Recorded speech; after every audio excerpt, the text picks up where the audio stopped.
কেউ কোনো রকম তাড়াহুড়ো কিংবা হুড়োহুড়ো করবেন না। আর ওই থালাটা এক জায়গায় রেখে দিন প্রভু, ওখান থেকে সবাই পেয়ে যাবে।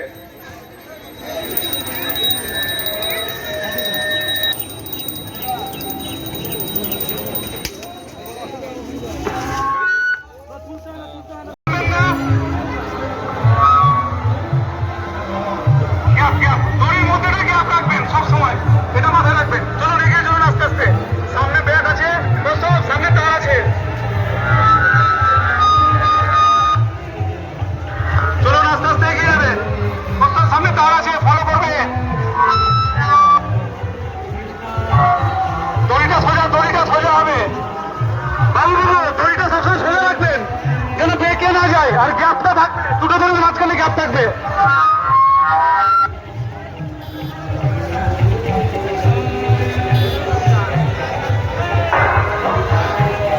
বাচ্চা ছেলে মধ্যে ঢুকবে না,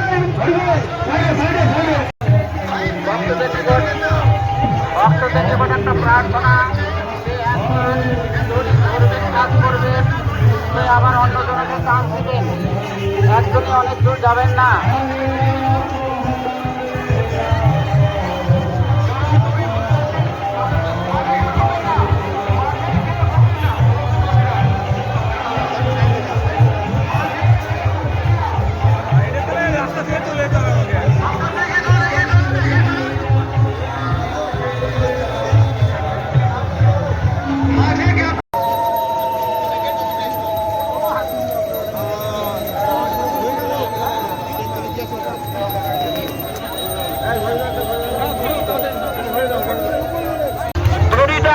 দড়িটা আগে নাও।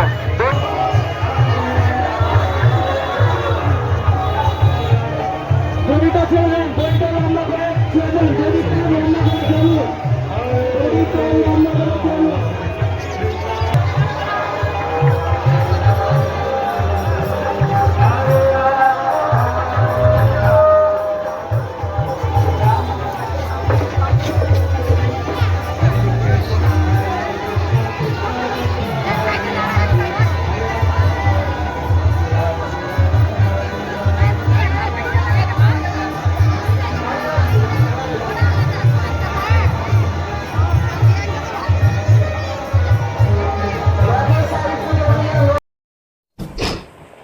সুব্রত সাহা যিনি মানে আমাদের কাকু হন, মানে আমরা ভালোবেসে কাকু বলে ডাকতাম।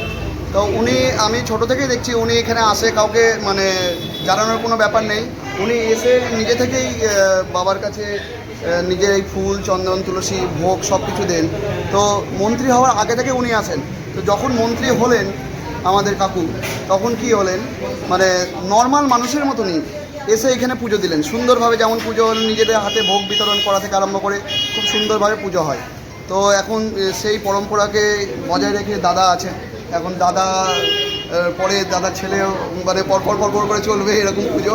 হ্যাঁ, এটাই আমাদের ভালো লাগে যে সকলকে নিয়ে আজকে যে আমাদের জগন্নাথ, বলরাম, সুভদ্রাকে নিয়ে যে আমরা রথে তুলছি, এই যে বড় প্রোগ্রাম, সবাই এসে দর্শন করছে প্রভুর, এটাই অনেক।